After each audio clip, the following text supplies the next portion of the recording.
सुप्रभात बच्चों, मैं हिंदी शिक्षक उमेश वर्मा। आज हिंदी कालांश के अंतर्गत आज का विषय शीर्षक कवितावली। बच्चों, कवितावली कवि तुलसीदास द्वारा लिखी गई काव्य रचना है, जिसको इसमें जो प्रथम द्वितीय और तृतीय पद जो है, इन पदों में से हम लोगों ने प्रथम पद और द्वितीय पद का अध्ययन कर चुके थे और आज तीसरे पद की ओर ध्यान देते हैं। तो बच्चों, आज तीसरे पद को पढ़ते हैं। चलिए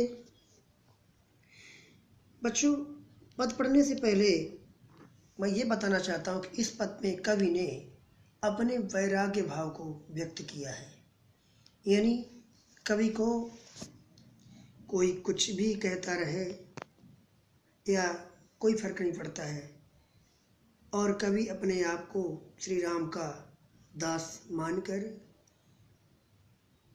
अपने भाव व्यक्त करते हुए कहते हैं कि धूत कहो अवधूत कहो,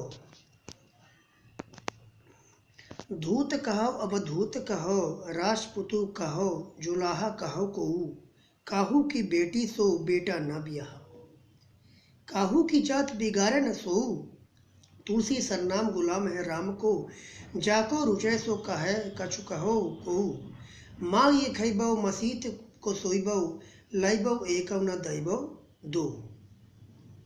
ध्यान दीजिए, धूत कहे अवधूत कहे। धूत का अर्थ यहाँ मूर्ख से होता है और अवधूत का अर्थ यहाँ विद्वान से होता है। यानी चाहे कोई कवि तुलसीदास जी कहते हैं कि चाहे मुझे कोई मूर्ख कहे अवधूत, चाहे मुझे कोई विद्वान कहे, या चाहे मुझे कोई सन्यासी कहे। अवधूत से क्या तात्पर्य? सन्यासी भी होता है, इसका अर्थ सन्यासी भी होता है। तो धूर्त कहे, चाहे मुझे कोई ढोंगी कहे, चाहे मुझे कोई पापी कहे, चाहे मुझे कोई मूर्ख कहे। अवधूत कहो, चाहे मुझे कोई विद्वान कहे, चाहे मुझे कोई सन्यासी कहे। राजपुतु कहो, राजपुतु का मतलब राजपूत यानी राजा का पुत्र है ना। चाहे मुझे कोई राजा का पुत्र कहे यानी कि राजकुमार कहे। जुलाहा कहो को, चाहे मुझे कोई जुलाहा कहे। काहू, मुझे कोई फर्क नहीं पड़ता है। चाहे मुझे कोई मूर्ख कहे, चाहे मुझे कोई विद्वान कहे अथवा सन्यासी कहे, चाहे मुझे राजपूत कहे राजा का पुत्र अर्थात राजकुमार, या चाहे मुझे कोई जुलाहा कहे, मुझे कोई फर्क नहीं पड़ता है। ठीक है, क्योंकि काहू की बेटी सो बेटा ना बियाह। कवि तुलसीदास जी कहते हैं कि मुझे अपने काहू की बेटी सो बेटा ना बियाह, यानी मुझे अपने बेटे का विवाह किसी की बेटी से नहीं करना है। काहू की जात बिगाड़े न सोऊ, और ना ही विवाह करने के उपरांत मुझे किसी की जात बिगाड़नी है। तो काहू की बेटी से बेटा न बियाह, मुझे किसी की बेटी से अपने बेटे का विवाह नहीं करना है। काहू की जात बिगाड़े न सोऊ, और ना ही मुझे विवाह के उपरांत किसी की जात बिगाड़नी है। तुलसी सरनाम गुलाम है, तुलसी सरनाम गुलाम है राम को, तुलसी सरनाम गुलाम है राम को, जाको रुचय सो कहे कछु को। कवि तुलसीदास जी कहते हैं कि तुलसीदास सरनाम है, यानी अपने को कह रहे कि वो सरनाम है। सरनाम का मतलब ये कि प्रसिद्ध है, सरनाम है, पूरा संसार जानता है कि गुलाम है राम को। गुलाम का तात्पर्य यहाँ दास से है। क्यों? कि वो श्री राम के दास हैं।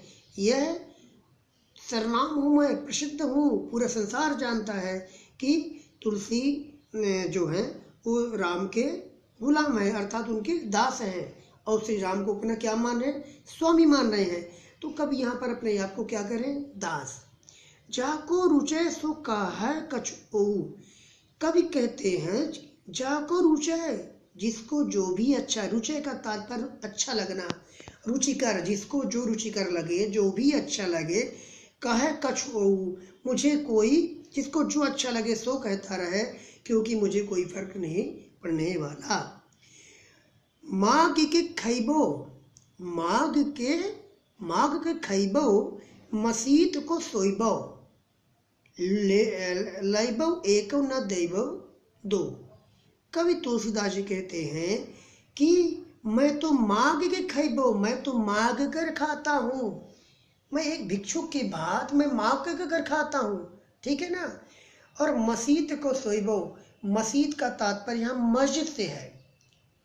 और कवि क्या कहता है, मसीत को सोइबो, कवि कहाँ सोता है, मस्जिद में।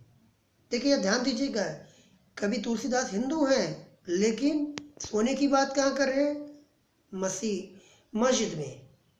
अर्थात यहाँ पर कवि ने हिंदू और मुस्लिम में एकता स्थापित करने की बात कही है, ठीक है। तो कवि कहता है कि मैं मांग कर खाता हूँ, मांग और सोता का हूँ, मसीत को सोइबो, और मस्जिद में मैं सोता हूँ। लैबो एको न दैबो दो, ना मेरा किसी से कुछ मैं लेता हूँ, ना मैं किसी को कुछ देता हूँ। अर्थात मेरा किसी से लेन देन नहीं है, आदान प्रदान नहीं है, आय व्यय नहीं है, ठीक है ना। तो कवि यहाँ पर तुलसीदास अपने को मस्त मौला वैराग्य कहते हुए कवि ने इस पद में अपने भाव को एक दास के रूप में, श्री राम को अपना स्वामी के रूप में मान करके अपने भाव विचारों को कवि ने व्यक्त किया है। तो इस पद के उपरांत आपके तीनों पद पढ़े जा चुके हैं। तो इसी के साथ बच्चों आप सभी को धन्यवाद।